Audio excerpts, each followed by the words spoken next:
段飞，恭喜你洗清了嫌疑。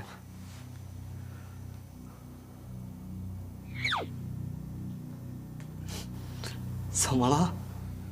我不在的这段时间，红顶出了些事儿。是，发生了一些变化。这不，师彤因为需要休息，所以暂时卸任了。他不在的时候，你在干什么？和刘文忠商量怎么废掉电商计划吗？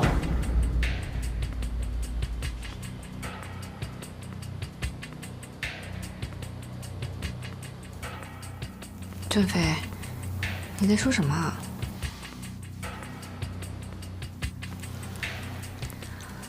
韩志明，我知道你做的很多事情都是为了红顶好，但是你今天只要把你做过的事情都说出来，还是有回旋的余地的。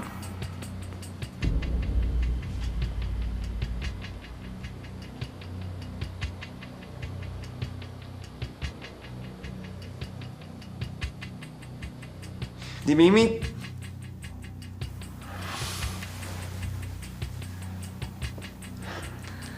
志明，你确实很优秀，你和你的父亲为红顶所做的贡献，红顶永远都记得。但是你现在迈的这一步，已经越界太远了，你趁早回头吧。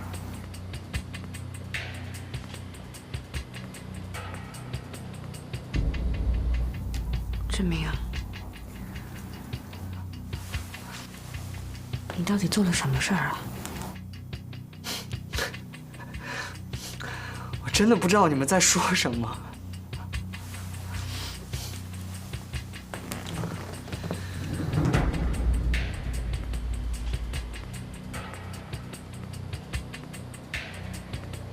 师彤，我现在还是红岭集团的董事长。既然段飞已经回来了，你们就先回去好好休息一段时间吧。我今天很忙，没有别的事儿的话，你们就先回去吧。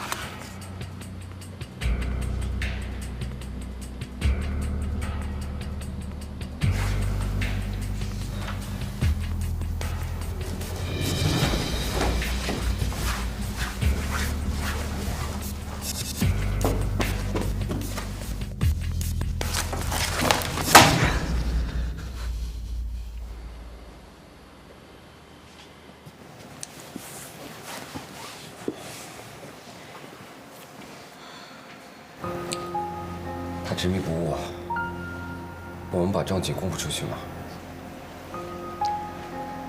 经济犯罪不涉及量刑，他能这么做，完全是因为对他父亲之前的事积怨太深了。你们谁能告诉我，这到底是怎么回事啊？他调包斯特林集团公海，伙同融资公司吸食我们的股份。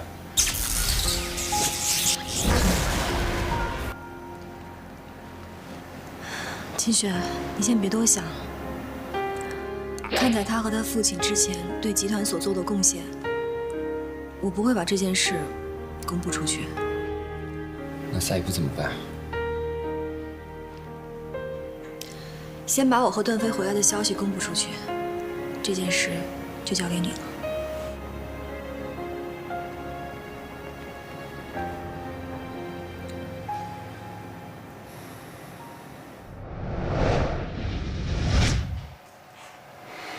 好，我知道了。怎么了？段飞没死，不可能！他不仅没死，还洗脱了罪名，现在还回到了红顶，这就是你的业务能力吗？干什么？他一次死不了，我就再杀他一次。不要意气用事。段飞现在跟警察有来往，还联合起来调查，你稍有不慎，我也会报。只要我杀了他，就一了百了，谁又能找得到我？你把天海当什么呀？啊？斯特林集团要以红顶为桥梁进驻天海市，要是让这些打打杀杀的事情传到斯特林家族的耳朵里，天海就会错失这次重要的机会。说吧，你要我怎么做？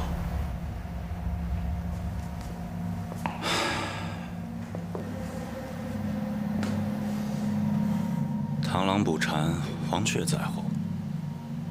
我们按兵不动，先放红顶去会会斯特林家族。就这么等着？放心，我还有别的目标，用不了多久，就有你将功补过的机会。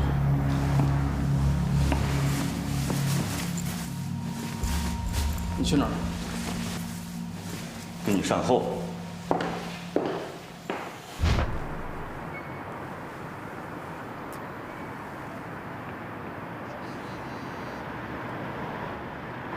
喂。刘总，是我，林世彤。啊，云总，有什么事儿吗？有些关于集团的事情有点急，想跟你谈一谈。啊，好的，好的。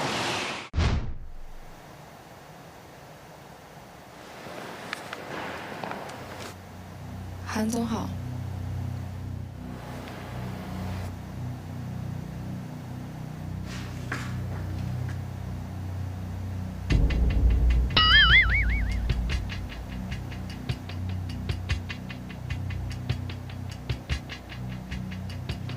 韩董事长呀，来，请坐。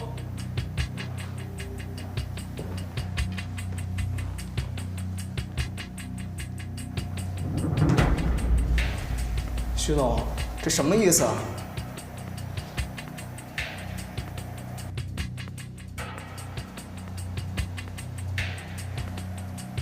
韩志明，我们已经收到了斯特林集团寄往天海的原始邮件。至于是怎么收到的，你心里应该很清楚吧？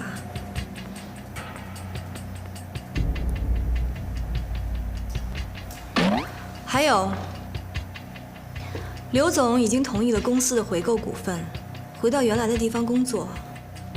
这样一来，公司的股权分配就发生了变化。所以我建议，重新召开股东大会，重新竞选董事长。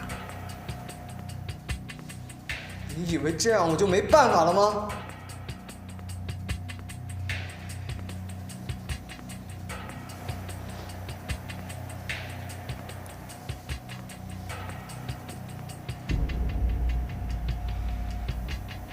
陈雪，志明，及时回头吧。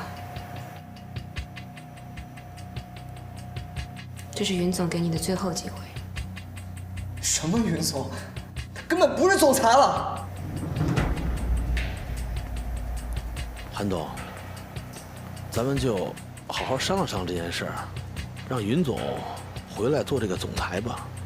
这个位置，我真是有心无力呀。没用了，我们做什么都没用了。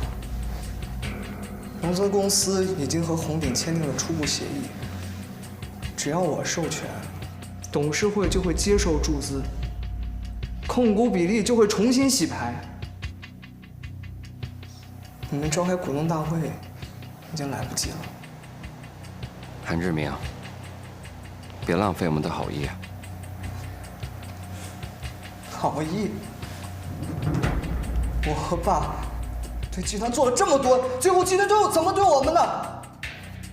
好意？哪有什么好意？韩志明，我绝不是在威胁你。你和你父亲为红鼎做的贡献不可否认。即便你现在要继续利用董事长这个身份和我们斗下去，我也不会把斯特林集团寄来邮件的途径公布出去。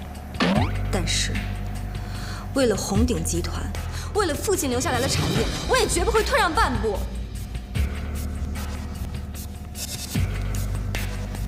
志明，你真的就觉得你所做的一切，能在所有投资人面前站得住脚吗？我怎么做，不用你教我。韩志明，你当时从国外回来，我一心以为你是一个为集团做事的好人。可你看看你现在，你看看你现在都做了些什么？申龙现在都已经可以原谅你了，你为什么还不能撒手？好，就算你不为朋友想想，你起码也为我秦雪想想。如果是你父亲，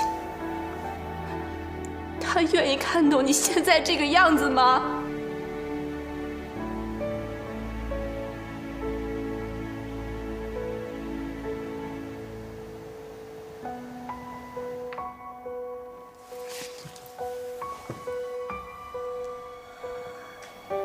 志明，决定权在你手上。婚礼今天到这儿，散会。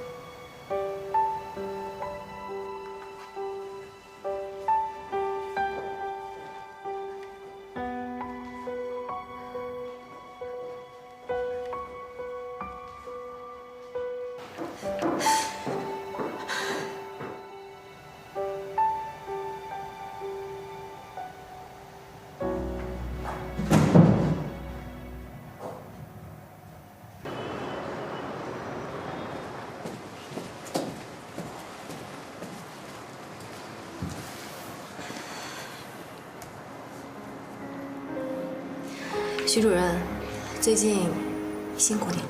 哎，哪里话，应该的。刘文忠那边怎么样了？哦，刘总现在在做最后的交接手续，之后大概他会回以前的地方。这也是没有办法的事情。天海市的土地发展已经趋近于饱和，而刘总又热衷于商业地产，所以只有3、4线城市才有施展的空间了。请进。秦雪，怎么样了？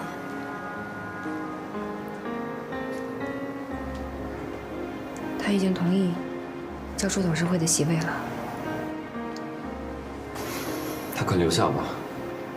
他说他也没想好，但是发生这种事情，留在红鼎也本是不可能的事儿。秦雪，那你呢？我会和他一起走。你已经决定了吗？志明的本心是好的，只是经历了太多事情，才变得这样冷漠。所以我一定要跟他在一起。如果你已经决定了，那就这样吧。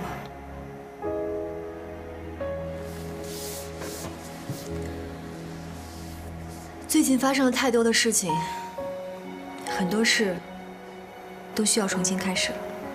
我们也应该正式回复斯特林的邮件了。这场合作也要正式开启了。集团刚刚经历了这么多事情，我们有能力处理这么大的合作吗？我对红鼎有信心，这次的合作一定会让天海市进入一个崭新的时代。段飞，那个凶手的调查有进展了。怎么样？凶手叫做贝尔，是个国际惯犯。这次来天海应该是受人雇佣。他抛尸的那辆车已经在外地的一家报废车收购站找到了，但是没有留下任何线索。总之，警方会继续密切关注这个嫌犯，你们自己也要注意。我明白。嗯。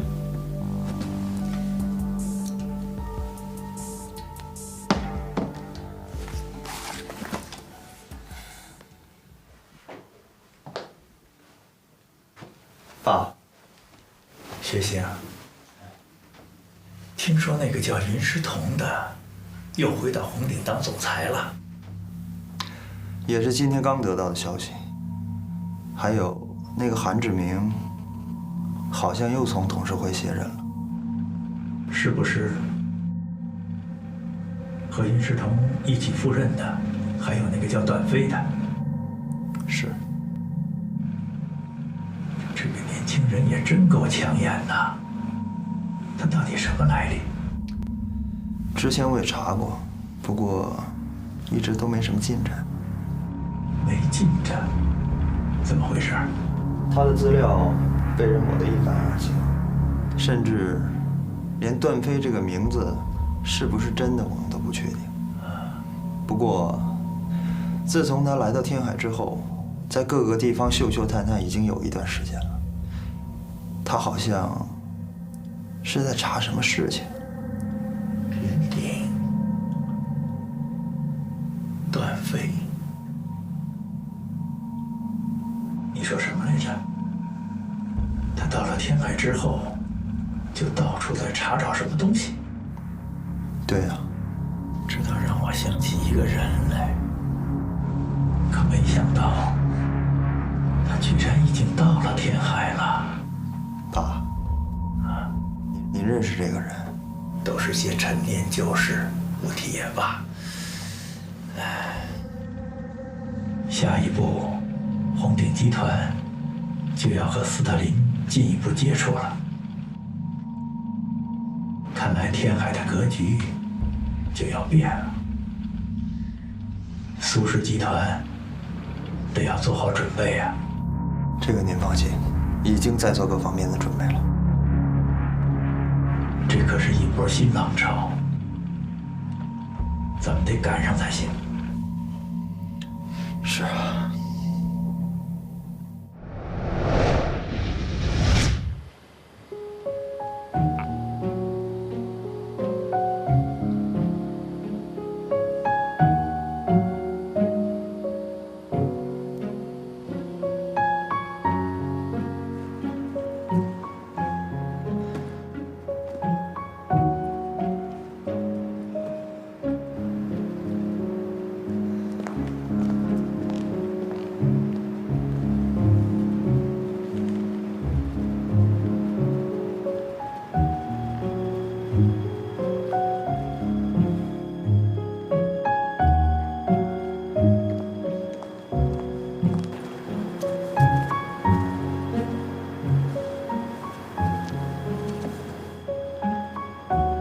怎么了？没事。到底怎么了？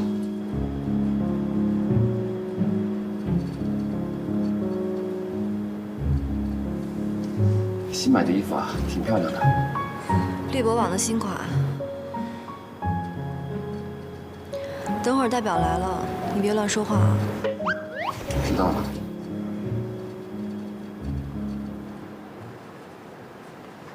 来了，就是你啊。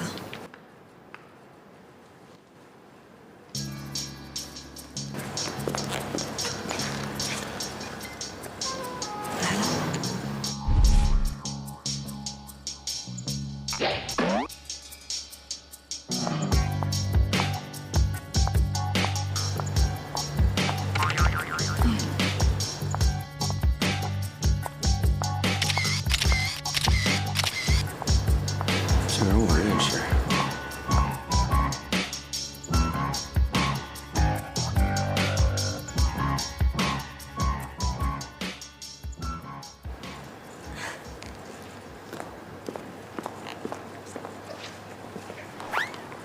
你好，我是红鼎集团的现任总裁云世同。旅途劳累，一路辛苦了。我听说过您的事儿，接任父亲的职位几个月，已经让红鼎在天海电商界独占鳌头，让人印象深刻。自我介绍一下，我叫谢妍，斯特林集团南欧地区总经理，也是此次考察的主考察官。未来1周，斯特林家族会通过我的判断来了解天海市，以及贵集团初步搭建的电子商务生态圈。希望我们合作愉快。希望如此。这位是？啊，他是段飞。这次特地由他来安排做您的私人保镖。确实一看身手矫健啊。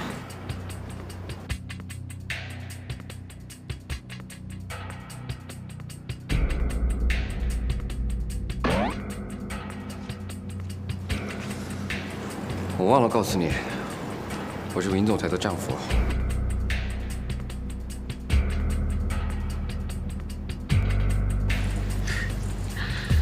好，那未来1周就麻烦段先生了。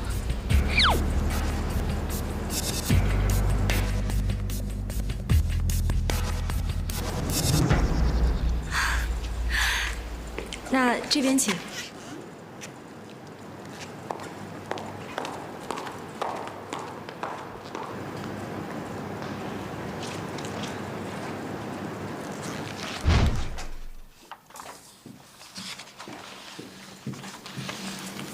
魏总，风投公司的协议传过来了，放在这儿。这是第7家了，还有3家这2天也会传过来。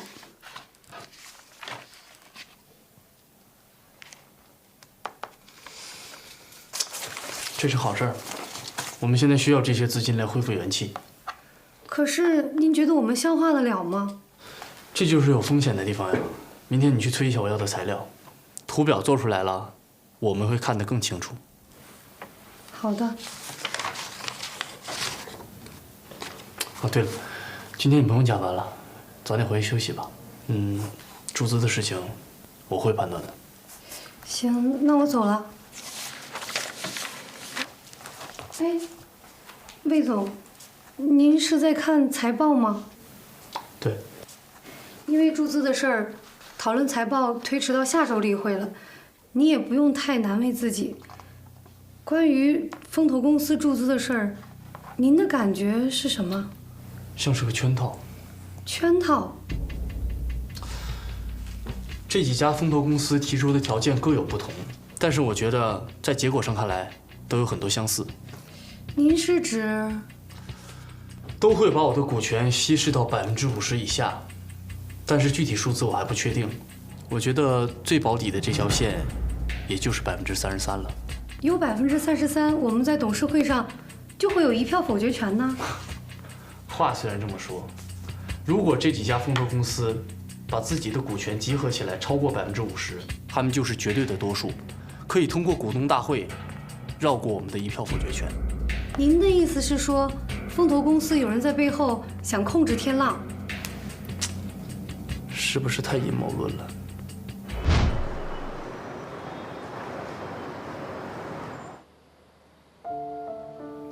对这儿的服务还满意吗？不错，酒店的餐厅能有这个级别很难得，难怪你们会安排这里。南山皇冠假日酒店是天海最好的酒店，无论餐饮和住宅都非常好。这里也是电子商务生态圈的试点。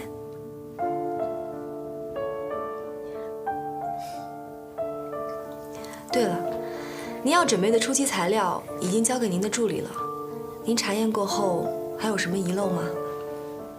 初期材料我已经看过了，不过我更相信自己的眼睛。您这是什么意思？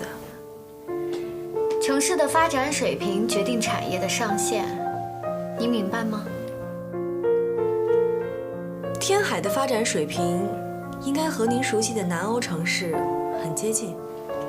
潜力是一回事儿，但电子商务生态圈我还需要亲眼确认，这样我才更放心。我明白了，我会重新设计展示的内容，您大可放心。临时提出这样的要求，对你也很不公平。这样吧，在考察之外的时间，请段先生陪我到天海市到处走走。您方便安排吗？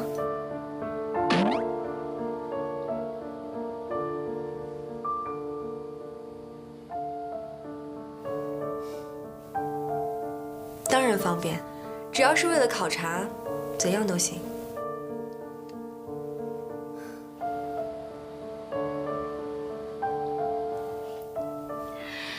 谢谢。那明天我就想去逛逛可以看海景的地方。有劳段先生设计行程了。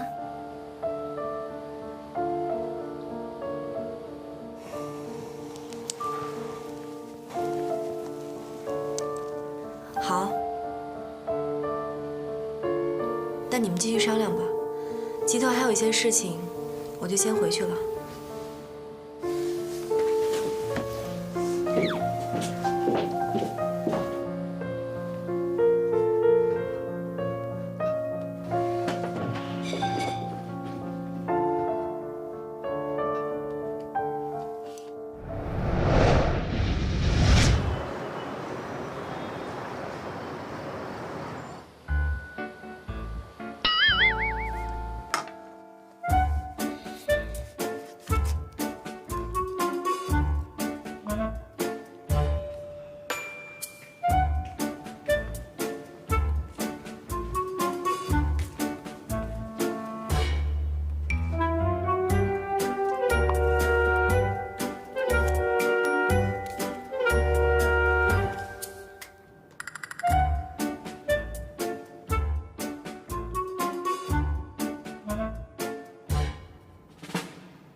你怎么吃这么多呀？晚饭没吃饱，我们不能吃点零食了。你还喝酒啊？你这样会变胖的。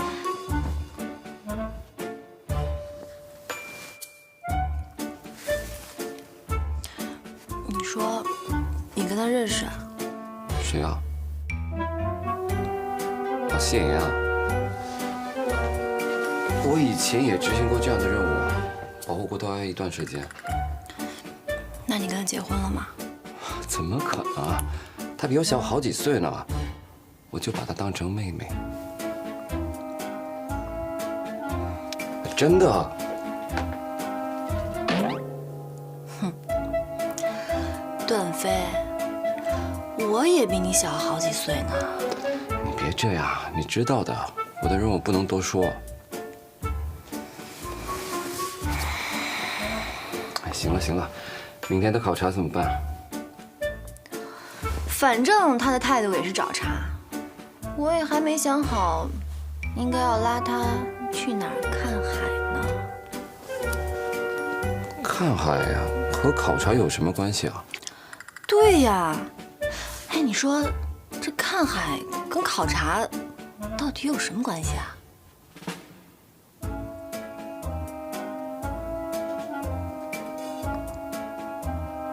少吃点。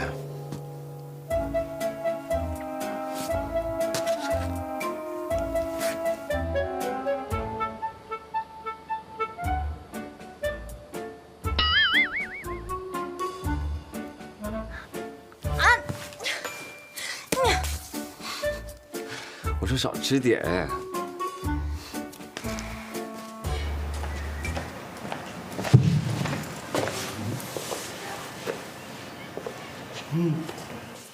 你怎么来了？我还没收拾呢。你是熬夜睡过去了吧？什么都没收拾。经营这酒吧太难了。以后跟你一块收拾。今天我们先出门。为什么？昨天给你送的那个资料，我回去又联系了一下，根本都不像他们说的那样。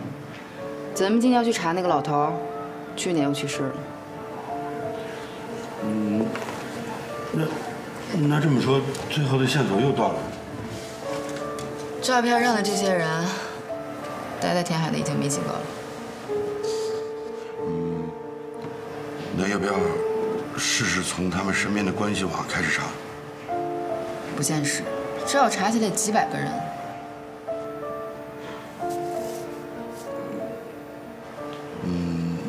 我在想，当年云顶是不是也像我们这么查？应该不是，那时候的网络，移动电话还没普及。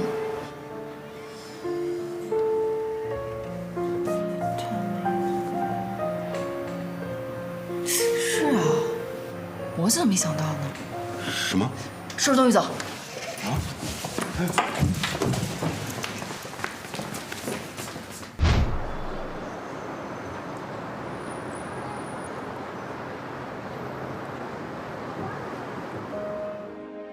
跟你太太斗了一上午，我都快窒息了。海边的空气可真好啊！他有这么厉害啊？就他这个年纪来说，算我见过最厉害的。你不好好考察，我怎么给他交代啊？我说没事就没事，放心好了。哎，你是怎么当地区总裁的呀？家族一直想让我当总裁的，斯特林集团就想和我的家族交好，只有爸爸一个人想让我做普通人，所以带着我在西西里躲着，然后他就突然失踪了，我就只能听从家族的安排。你不恨家族的人吗？恨不起来。只是不知道家族的人把爸爸控制在哪儿了，也不让我和他联系。你放心吧，如果有什么需要帮忙的，我一定会帮你。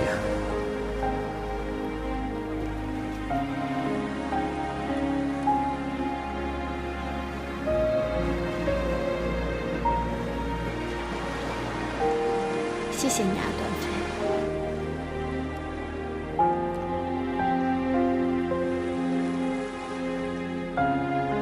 我先回车上，你带够了再来啊。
干什么？今天王蒙赢得了新比赛，得了全场的擂主。知道了。那个，你偶尔也回来打比赛嘛？怎么了？就是现在全场的那些人啊，打得一点都不够好，观众都变少了。再说吧。哎，你等等。还有什么？冷风他们也走了。也没人教别人打比赛了，你回来当练练手也好啊。胡总，怎么了？哎，先不说了，拜拜。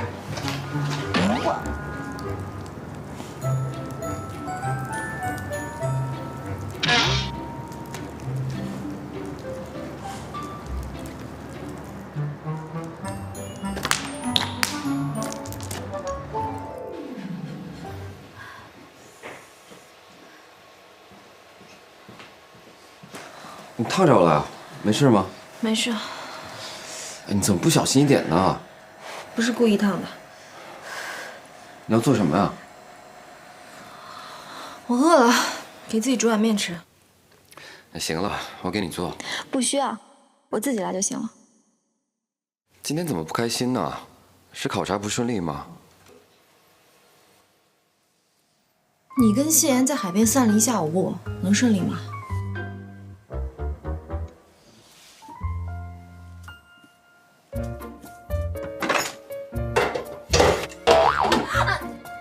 给我看看，没事。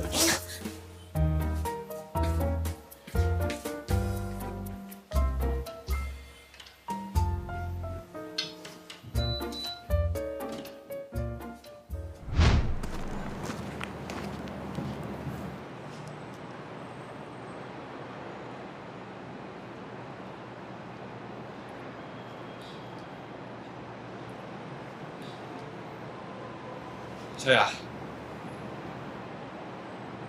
哎，不是，苏老板，擂主我打下来了，明天我是不是可以带他们训练了？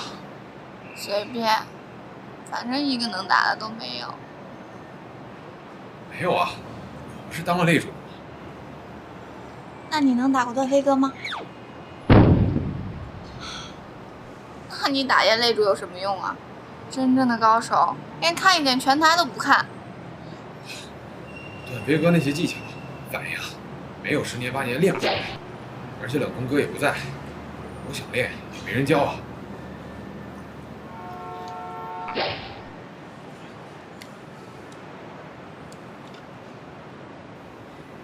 走开。哦，你呢就带着他们好好练，好好练。哎。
就知道你没睡。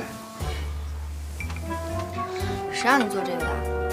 我自己爱做，自作多情，行吗？来，吃一口。来嘛，吃一口。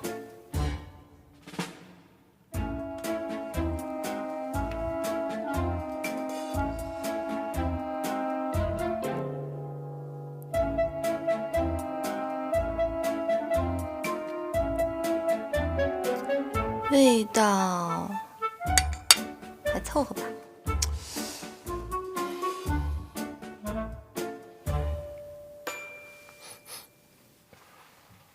现在几点了？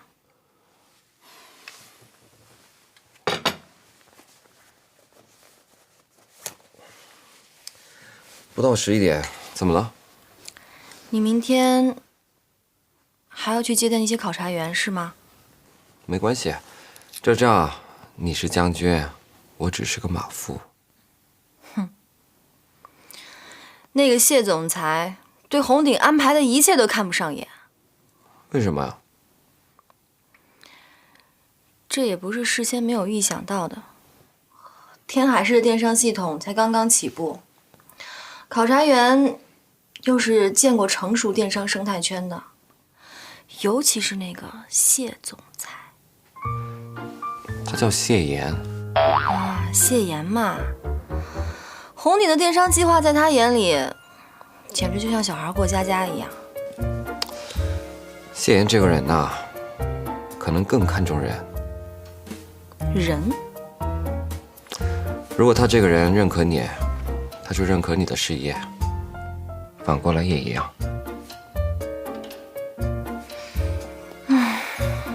倒是很简朴的管理观嘛。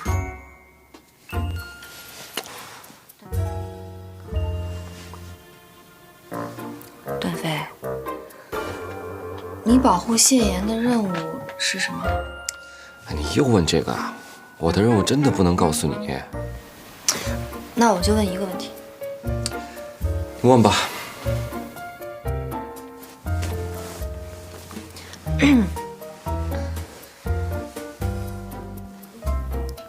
你跟他有没有？有没有什么呀？还没有吧？还没有什么呀？有没有发生过关系？没有。好，睡觉。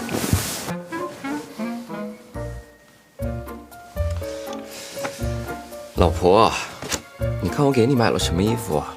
是你喜欢的牌子，猎博。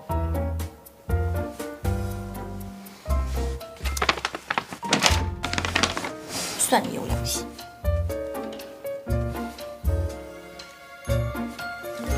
老婆，你真的不吃吗？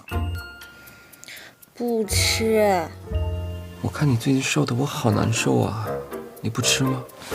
哎呀，我不吃。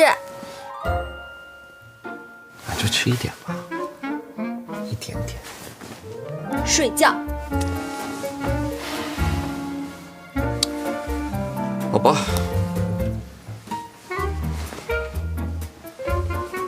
哎呀，可惜啊，这么好吃的东西不吃，太浪费了。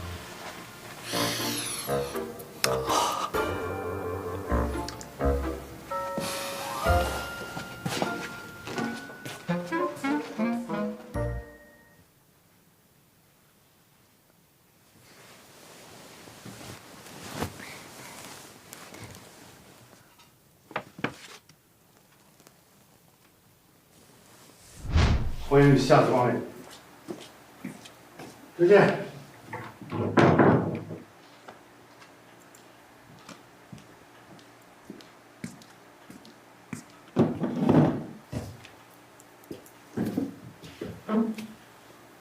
行了，说吧。之前查不到东西，是我们犯了一个简单逻辑性问题。什么问题？按照之前的查法，不管是照片里的还是照片外的，都没有结果。为什么？我给你举个例子，红云几个月以前向电子商务系统转型，为什么？因为方便管理，效率更高。不对，是因为天海市的所有商务圈根本都不是数字化运行的。那肯定啊，那个年代10几年前了，网络还没那么普及呢。网络以外的形式，就是云顶树走过的路。我们可以按照云顶树走过的路，去调查一些云顶树当年调查的线索。可是我觉得没有什么用。云顶书当年也没查出真相，那就是说明他走的路都是死路啊。没错。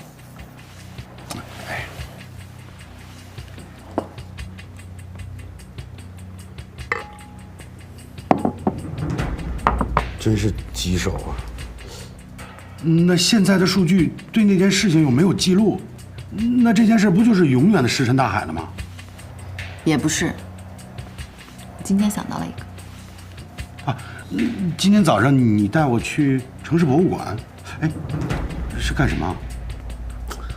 你回酒吧之后，我去了几家美术馆，拜访了几个老画家，还有几个摄影师。摄影师。画家，不过还真有一样东西，在段红书出事的那个年代就有了，只不过云顶树当时没有办法去碰，所以这个线索一直到现在。不过我们可以去调查。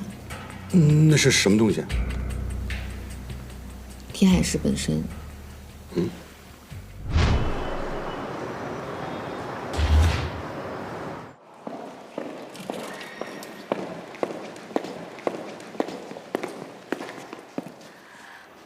谢总早。早。今天的考察计划有一些变化，由我来做考察项目的全程解说。有劳了。请。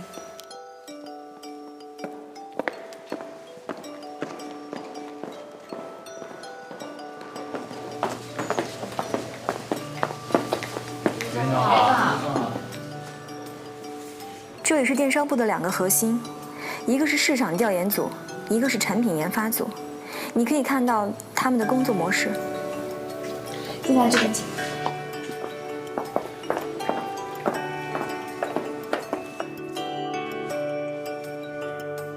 这间会议室每周都会被使用12次，最关键的一次是每周4的例行总会。会议的一大特点是由各部门的总监分别担任主持，所有人都会对电商部的发展有一个整体感。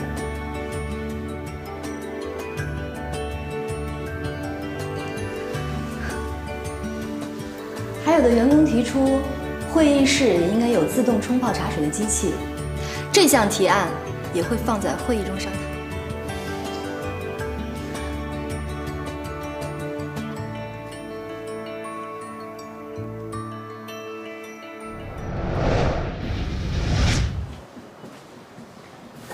请进。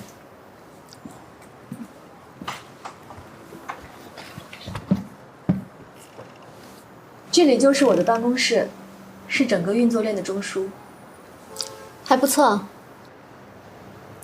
到这里，您就看到了红顶电商部门的基本运作方式。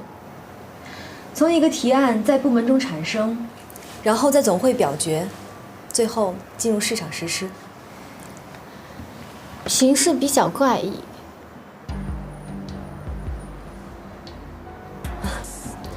我不明白的是，昨天我们参观了贵集团在传统产业领域的构建，部门假设稳固高效，让人印象深刻。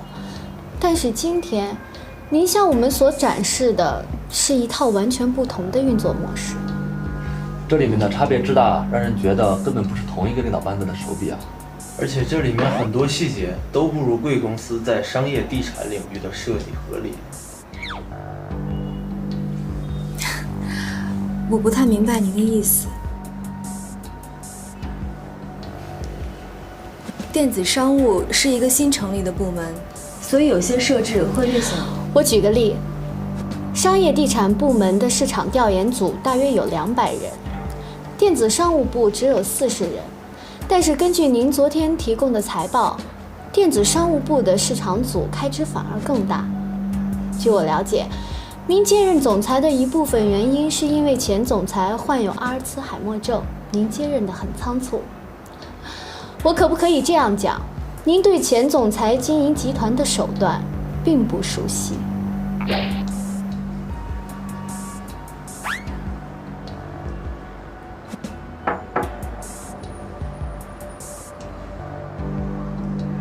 林总，谢总。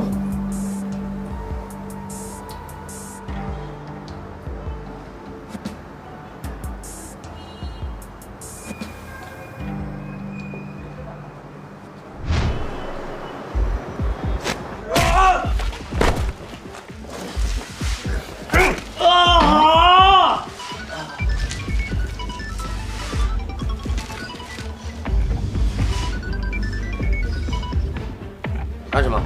怎么又出急诊室了？我没事就出来逛逛，不然太闷了。其实天海还有一间地下钱厂。哪里？好。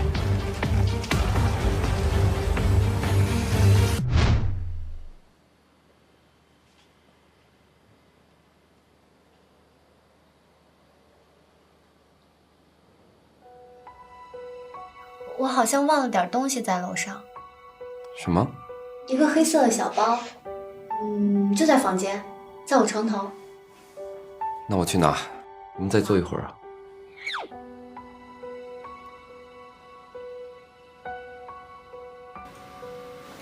OK。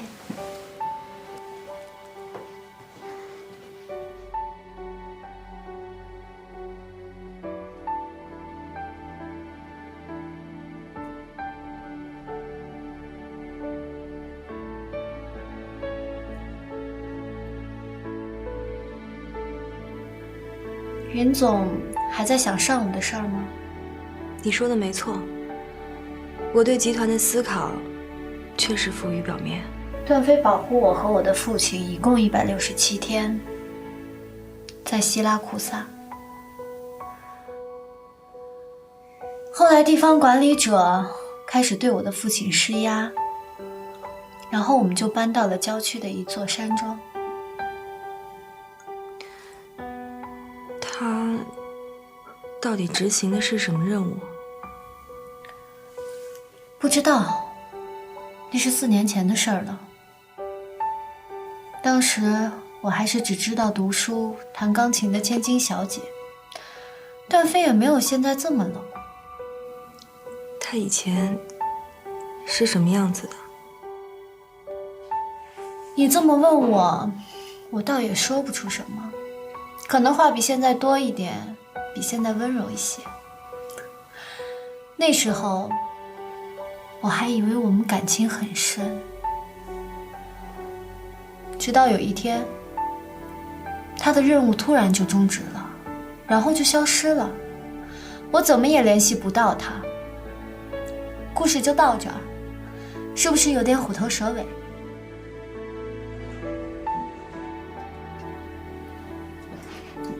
是这个吗？谢谢。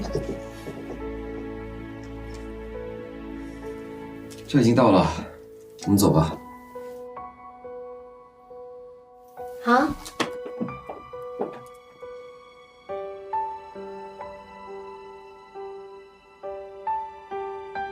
志彤。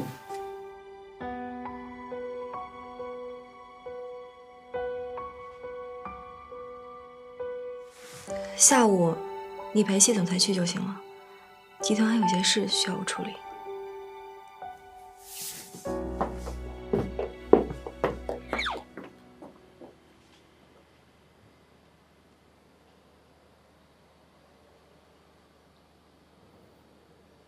你刚才跟他说什么了？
哎，跟你们说过多少次，全是这么打。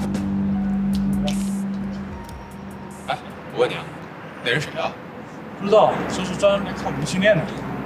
训练？往里提，上来。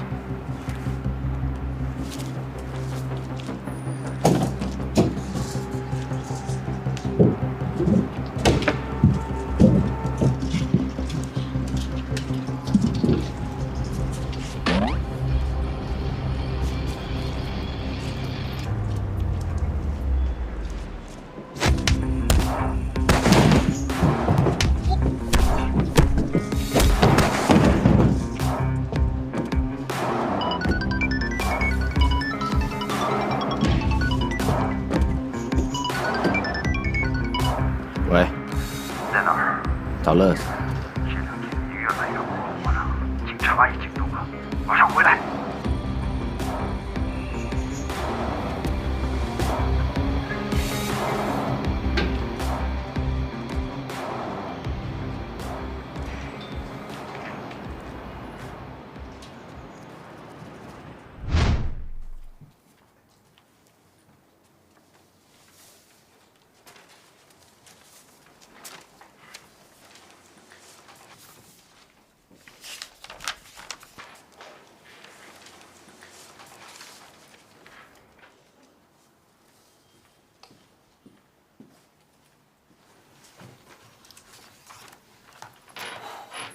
今天的加急会议把大家叫到这里来，实在是不好意思，还希望大家能够多多理解。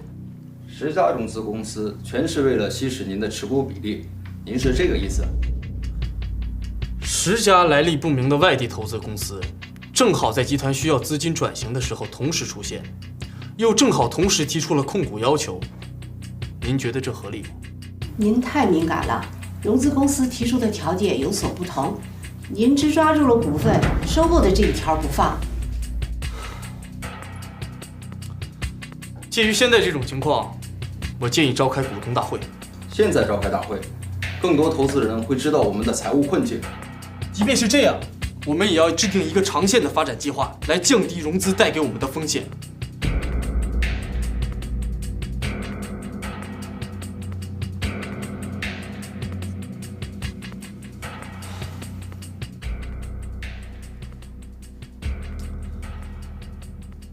散会。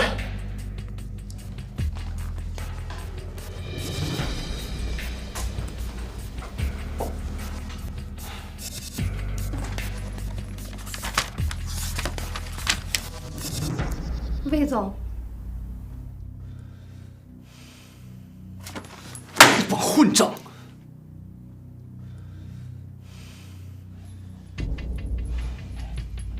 没想到大家对融资的态度表现得这么轻率。他们觉得我是为了保住自己的股权，才自私的不肯接受融资，真是鼠目寸光。真的要召开股东大会？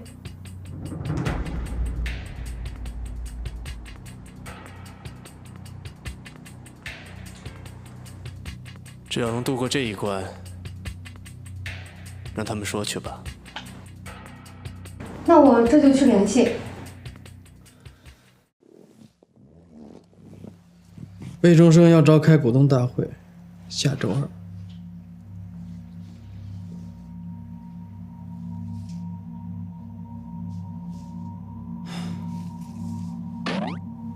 怎么，很严重？天浪的高层，简直就是一群反动。你玩砸了。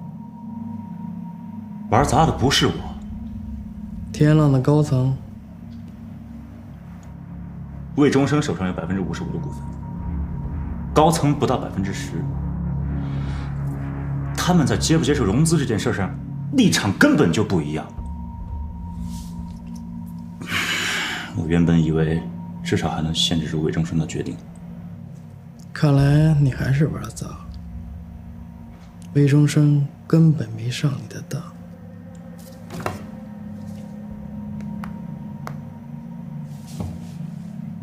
吴总上次问我们要财报是什么时候？差不多20天前。好了，没事。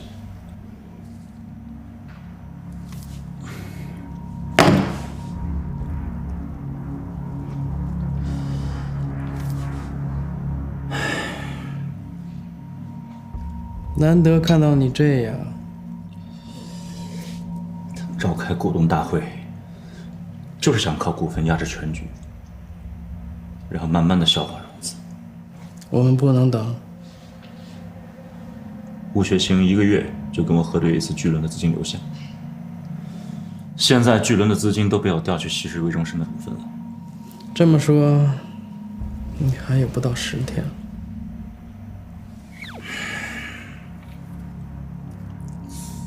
10天，股东大会是在5天以后。如果表决通过，签合约需要2到3天，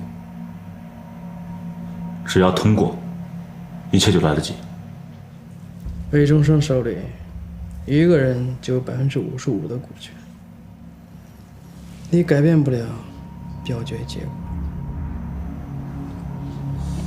不对，魏中生这个人，他对他哥哥的感情和对天浪的感情一定会左右他的判断，他不可能一直这么冷静。你想怎么做？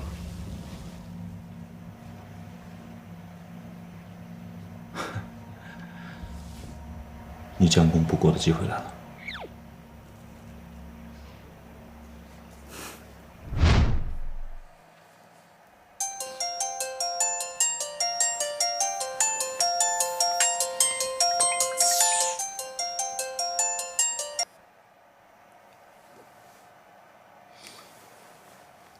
喂，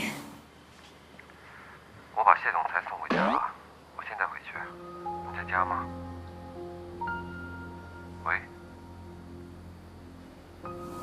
段飞，你今天就在酒店睡吧。中午谢莹到底跟你说什么了？没什么。跟我说实话。